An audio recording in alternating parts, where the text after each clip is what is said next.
everyone, my name is Seema and welcome to this video. What are we discussing today? In continuation with the series of Are You a Part of a Toxic Family Dynamics? We are discussing another major point in any toxic family, which is that people gang up against you um, because they see you are very powerful and because they want to defeat you with all their might. They bring other like minded individuals with them, conspire and hatch plans to take you down. And they come at you in more numbers. That way, you'll be hurt more and you will have no escape from um, their plan. So, I'm giving you my own life examples, not because I am trying to single out certain people. In fact, there is so much more that I could share if I really wanted to from with everyone who I've encountered so far in my life. But that is not the intention.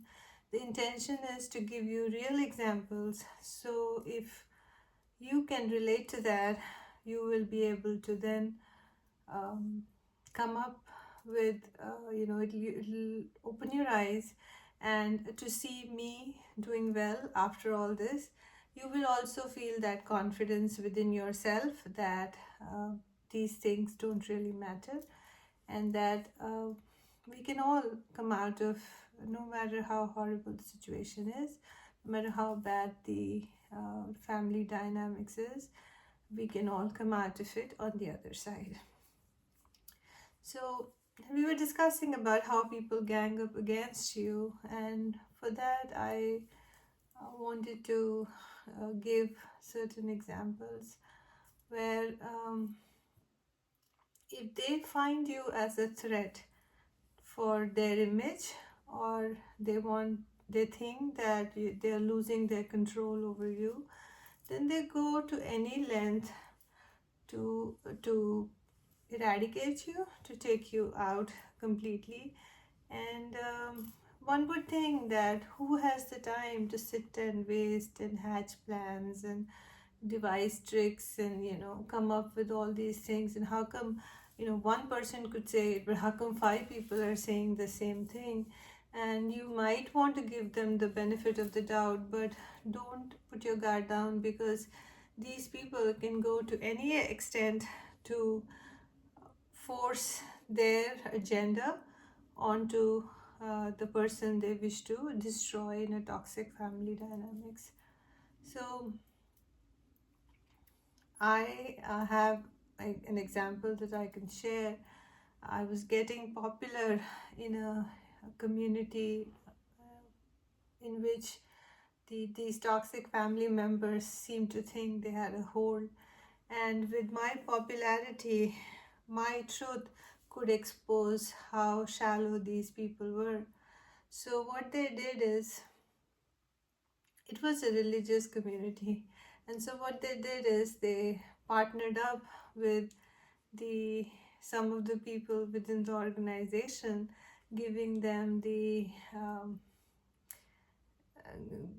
giving them some sort of advantage. If in case they did that, they would get something in return. So there was like a deal going on between these people, but the idea was to completely remove me from coming into that organization, despite the value that I could offer them and despite the respect that I was getting from the society at large over there.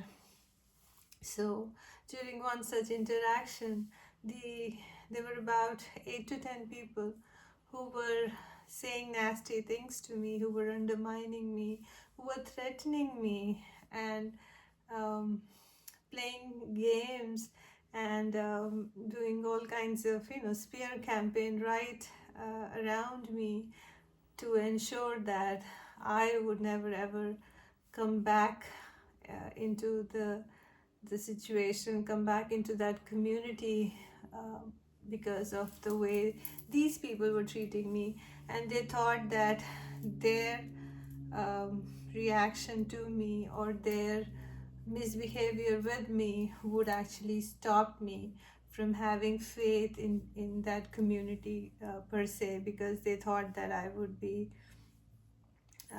threatened, that I would be fearful of continuing to show up in a place where they had made it so toxic for me. And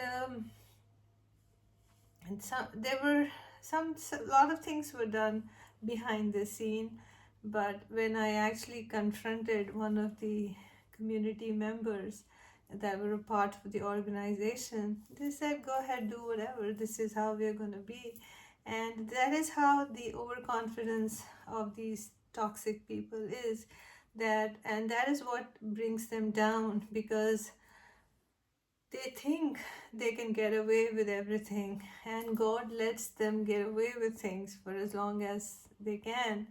But once the limit is reached, the truth does come out, and uh, people will believe the person who's saying it, not because you hold a title in an organization, but the truth of the situation. Truth always wins, and there is always ways for it to come out. So these people can gang up against you, threaten you, scare you. Um, you know, I've had people sitting in a family gathering threatening me that they will, do whatever they want, wish with me, but nothing. Those are just threats. They're just trying to do that to intimidate you. They talk rudely to you. They misbehave with you. They show that you're not needed, that you are a burden, that you're not wanted in that setup. It's because they want you to get uncomfortable and never show up again. And they're hitting you below the belt because they think that is the last resort, because they don't have anything of substance to put you down. They don't have anything where their own qualities can make themselves superior than you.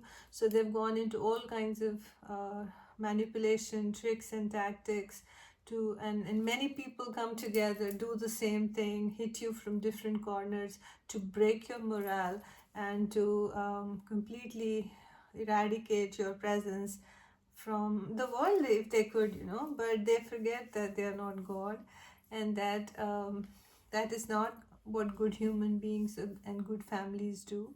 Good families include people, good families nurture people, good families don't gang up against one person.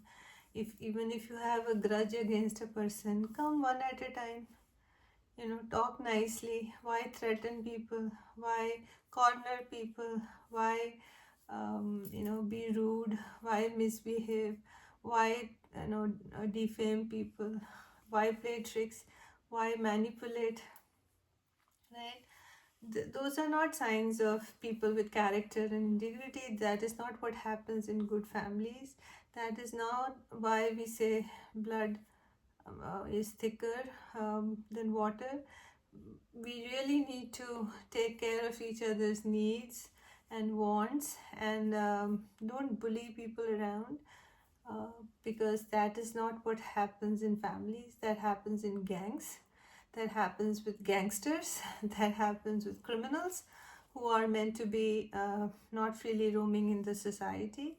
The sociopaths and psychopaths who call themselves family around you um, should not be allowed to do this. You can either remove yourself from these situations, stop dealing with these third parties where they are getting involved to keep their agenda alive. That would be the easiest thing, and to keep your sanity together, and then wait for the right time when when the time for the truth to be exposed comes, and truth does come out, and they will reap the rewards of what they have done, and you don't get to their level, you don't convert to become toxic yourself, keep your goodness alive at all costs and at all times. And the rest of the community that are not aligned with these toxic people will see your truth, will see what you stand for, and all good will come in your life that way. Hope this was helpful. Thanks for watching.